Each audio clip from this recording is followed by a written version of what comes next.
Hello, I am Lisa Peter, and I'm coming to you from Hazelwood, USA. Today is May the 25th, 2014.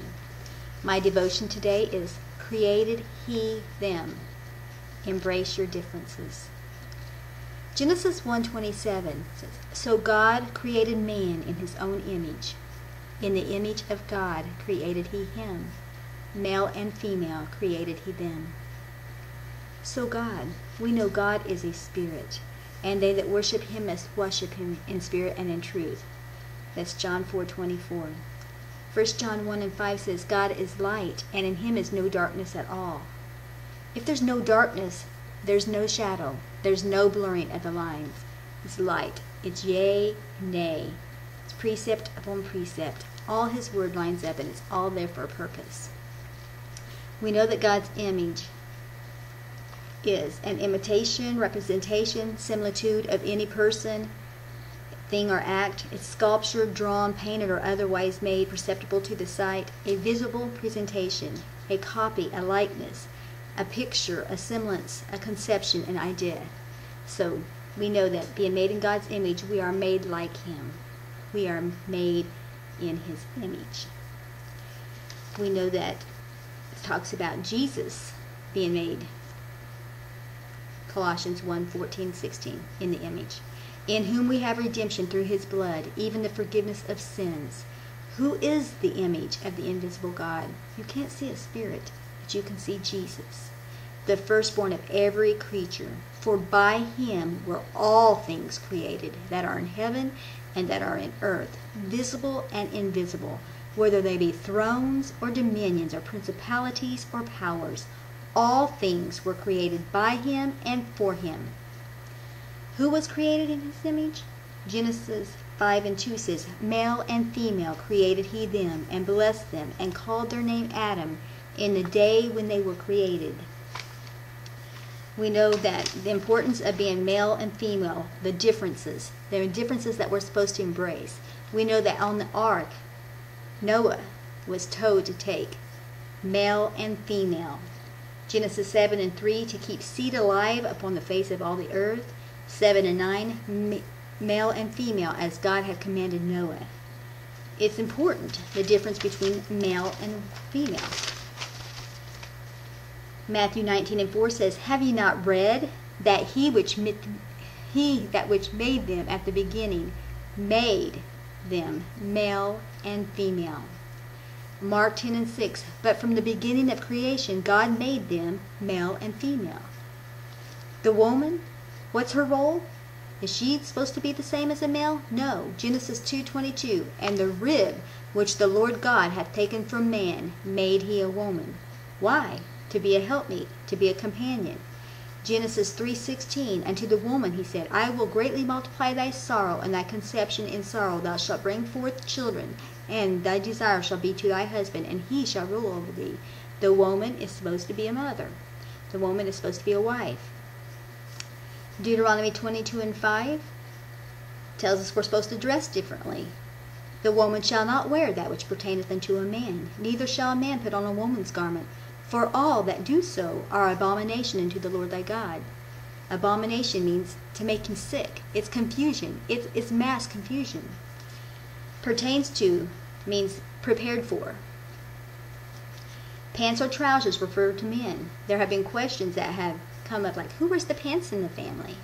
That has reference to the man in his place of leadership in the home. And to the women who try to usurp that authority, that leadership, they're being said, not in a negative type of way. It's not supposed to be a praise thing. It says, well, she wears the pants in the family. You know, this is important. You go to a public restroom and you look at what door has the pants on it. That's the man's. The woman has the dress. If you had pants on both, it'd be very confusing, wouldn't it? Okay, from the outward appearance, there needs to be a clear difference in the look of men and women's clothes. If you're looking close enough to read tags or certain cuts, you're looking too close to the bodies of people. God wants a difference in the look of clothing, not just its tags or labels. Also, a difference in the length of hair.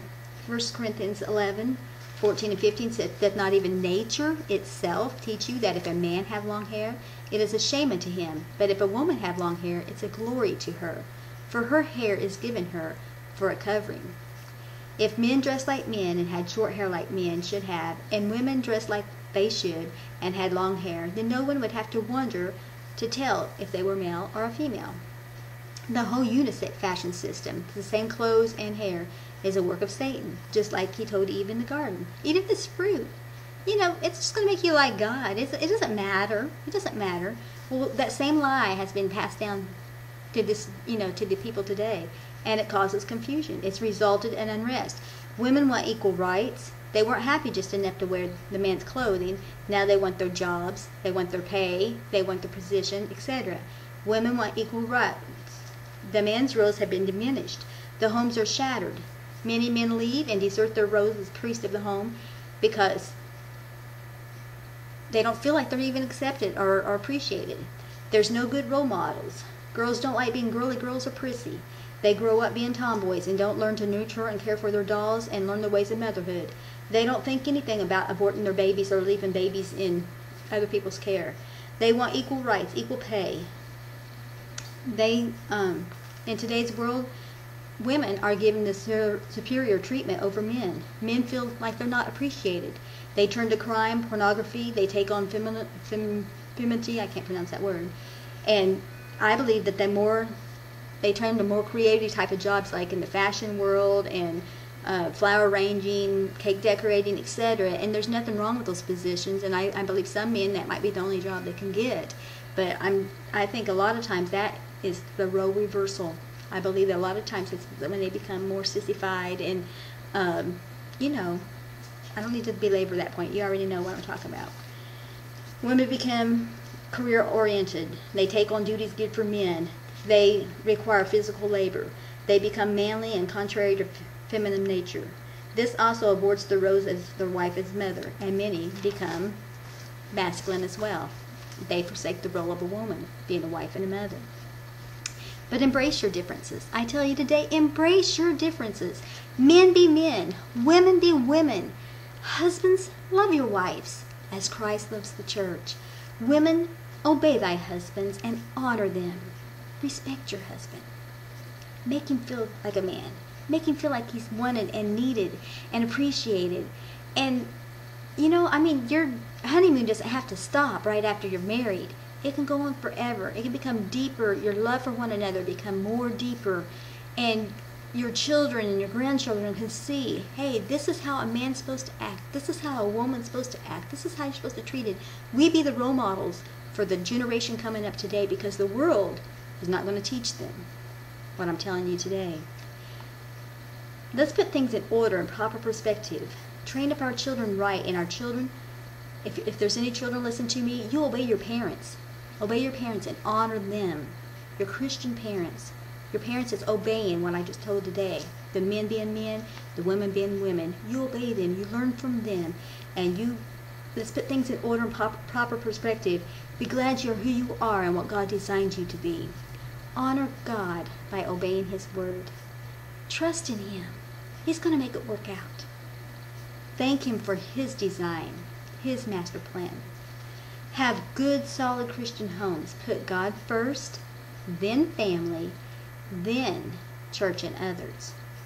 If you want joy, Jesus first, others second, yourself last. If you put God first, it's all going to work out. Resist the devil and he will flee from you.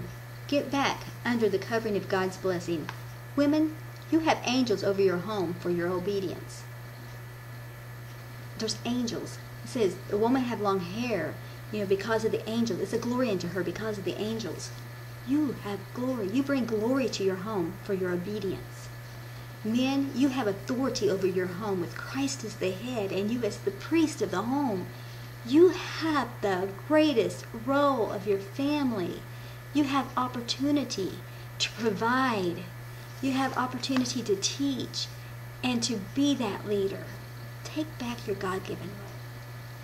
Male and female created He them in the image of God. Embrace your differences. We're living in the last days, and God's going to pour out His Spirit upon all flesh. Your sons, your male, and your daughters, your female, are going to prophesy. There's going to be signs in the heavens above. God is doing great things.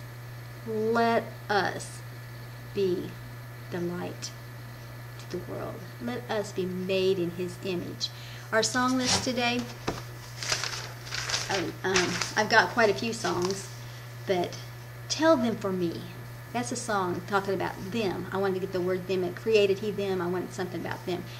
And Andre Crouch has a song that says, Tell them for me. Tell them that I love them, and I came to let them know. God so loved the world that He gave His only begotten Son, that whosoever believeth in Him should not perish but have everlasting life. Tell them for me. Greater is He, page 341. These songs are in the Sing It to the Lord songbook. Got to have a backwards Sing It to the Lord songbook picture like I give you every week. He Set Me Free, 172. Jesus Got a Hold of My Life, 313. Just a Little Talk with Jesus, 174. Only Jesus Can Satisfy Your Soul, page 97. Make Me in Your Image, that is Tim Pettigo. Something Beautiful, page 162. To Be Like Jesus, it's To Be Like Him, but I'm just singing the chorus. Page 317. I think I may not have that right. Make Me What I Ought to Be, page 60. 'Tis So Sweet, 104. Victory in Jesus, 116. What a Day That Will Be, page 381. What a day that will be when my Jesus I shall see. We're going to see Him in His complete image. We're going to see Him as He is. God bless you. 11 minutes and 46 seconds.